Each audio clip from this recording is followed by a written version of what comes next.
Selamat pagi, salam sejahtera. Terima kasih kerana memilih channel ini yang pastinya membawakan berita-berita semasa dan sukan di dalam tanah air dan juga luar negara. Sebentar lagi kita akan mulakan berita terkini daripada channel ini. Sila pertimbangkan untuk tekan butang subscribe, like dan share. Salam sejahtera Malaysia, berita seterusnya dipetik daripada malaysiakini.com bertajuk Cadangan Penubuhan Mageran dan Nasib Muhyiddin, ditulis oleh Nigel Au. Semalam selesai pusingan pertama pertemuan Seri Paduka Baginda Yang di-Pertuan Agong dengan pemimpin politik utama di negara ini. Kecuali dengan Perdana Menteri Muhyiddin Yassin yang memang menghadap Sultan Abdullah Sultan Ahmad Shah setiap Rabu sebelum mesyuarat kabinet, pertemuan lain melibatkan pemimpin pembangkang. Mereka termasuklah pemimpin utama PH iaitu Ketua Pembangkang Anwar Ibrahim, Setiausaha Agung DAP Lim Guan Eng dan Presiden Amanah Muhammad Sabu. Mereka menghadap Agung secara berasingan dan masing-masing selama kira-kira sejam. Tidak banyak yang diperkatakan mereka tentang pertemuan itu ketika ditemui media semasa meninggalkan Istana Negara. Naratif kepada orang awam adalah ringkas. Perbincangan berkaitan usaha melawan wabak COVID-19, menamatkan darurat dan menyambung semula parlimen. Ia tidak janggal memandangkan pembangkang berulang kali membangkitkan isu ini sejak proklamasi darurat pada 11 Januari yang lalu.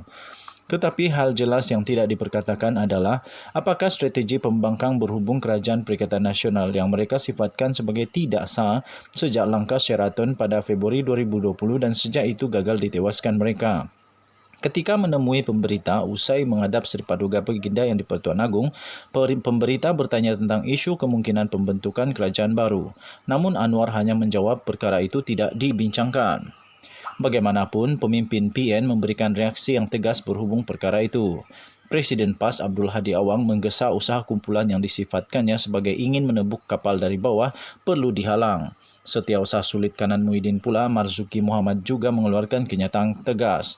Dalam rakaman berdurasi 9 minit, dia menyuarakan bantahan terhadap penubuhan Majlis Gerakan Negara Mageran sama seperti majlis yang memimpin negara pada tahun 1969 sehingga 1971 susulan tragedi 13 Mei. Ada yang mencadangkan agar Seri Paduka Baginda Yang di-Pertuan Agong menubuhkan Mageran yang mempunyai kuasa penuh mentadbir negara seperti mana yang dilaksanakan semasa proklamasi darurat pada tahun 1969 dulu. Katanya lagi, keadaan yang kita hadapi pada masa ini jauh berbeza dengan situasi 1969. Pertamanya, kita tidak berdepan dengan darurat keselamatan, tetapi darurat kesihatan, katanya dalam kenyataan itu. Dia juga berkata, pelbagai kementerian masih diperlukan dan penguatkuasaan darurat dengan proses demokrasi dan politik yang lebih rancak bukanlah suatu yang mustahil.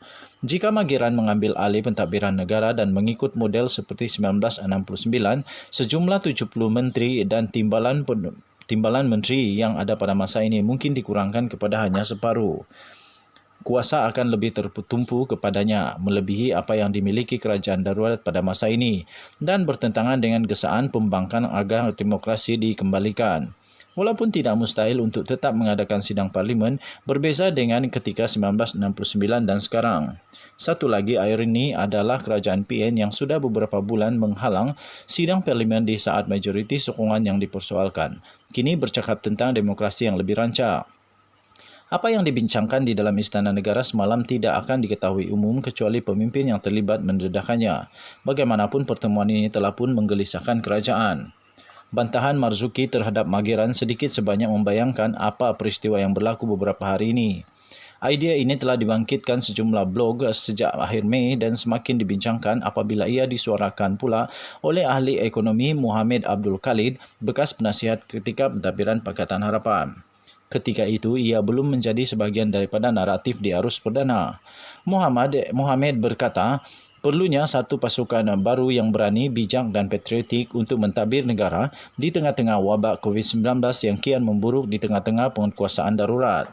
Dia berkata, Mageran dengan 10 ahli dan hanya 2 jawatan kuasa ekonomi dan Majlis Perundingan Nasional MPN dapat membawa negara keluar daripada waktu-waktu paling sukar dan menghidupkan semula ekonomi. Tambahnya lagi, ahli panel yang dilantik terdiri daripada penjawat awam, profesional sektor korporat, ahli akademik, agamawan dari pelbagai agama, wartawan, wakil majikan dan pekerja dan wakil parti politik. Ia berbeza dengan pasukan sekarang yang mengamalkan sikap terpencil dan berselindung dengan kurang berunding bersama pemimpin masyarakat dan mereka yang pakar dalam menangani krisis ini, kata bekas penasihat ekonomi kepada bekas Perdana Menteri Dr. Mahathir Mohamad. Ada satu perbezaan utama dalam cadangannya berbanding model 1969. Parlimen dibenarkan bersidang untuk memainkan peranan semak dan imbang. Satu lagi perkembangan utama sebelum pertemuan semalam adalah Mahathir ada berhubung dengan Anwar. Perbualan mereka menerusi telefon pada 28 Mei disahkan Timbalan Presiden Penaja Parti Pejuang Tanah Air Pejuang, Marzuki Yahya. Menurut laporan Xinqiu Daily, Marzuki bagaimanapun tidak terlalu mengheboh-hebohkan tentang sebarang kerjasama politik. Menurut laporan itu, perbincangan itu yang dimulakan oleh Anwar didedahkan oleh pihak dalam PKR. Pihak tersebut juga membangkitkan cadangan penubuhan Mageran. Perbualan tersebut didedahkan dalam mesyuarat Majlis Pimpinan Pusat MPP PKR pada 29 Mei, namun isi perbincangan tidak didedahkan. Mahathir akan menghadap Seri Paduka Baginda yang di-Pertuan Agong di Istana Negara pada hari ini. Warisan dan UMNO juga dijangka menghadap hari ini. Pertemuan terakhir dijangka pada 14 Jun melibatkan Gabungan Parti Sarawak GPS menerusi telesidang. Pada 16 Jun, yang di-Pertuan Agong akan mengadakan sesi perbincangan khas Raja-Raja Melayu. Dengan darurat dijadual tamat pada Ogos, Seri Paduka Baginda yang di-Pertuan Agong mempunyai masa secukupnya untuk menimbang pilihan yang ada. Masih belum jelas blok politik mana yang akan mendapat kelebihan jika cadangan Mageran diguna pakai. Apa yang pasti adalah hal seumpama itu akan meningkatkan ketidaktentuan terhadap nasib Muhyiddin. Perlu dinyatakan yang melalui Mageranlah Tunku Abdul Rahman tersingkir daripada jawatan Perdana Menteri Malaysia. Ketika Mageran ditubuhkan pada 1969, timbalannya pada ketika itu iaitu Tun Abdul Razak Hussein yang dilantik sebagai pengerusinya. Jika Muhyiddin dapat mengekalkan kuasa, ia akan memberi kelebihan kepadanya dalam pilihan raya umum yang akan datang. Penubuhan Mageran akan merosakkan rancangan itu. Sekian berita. Berita ini dipetik daripada Malaysia Kini dan artikel ini telah diterbitkan sejam yang lepas ditulis oleh Nigel Au. Sila maklum bahawa artikel ini tidak mencerminkan pendapat daripada channel ini The Twin TV.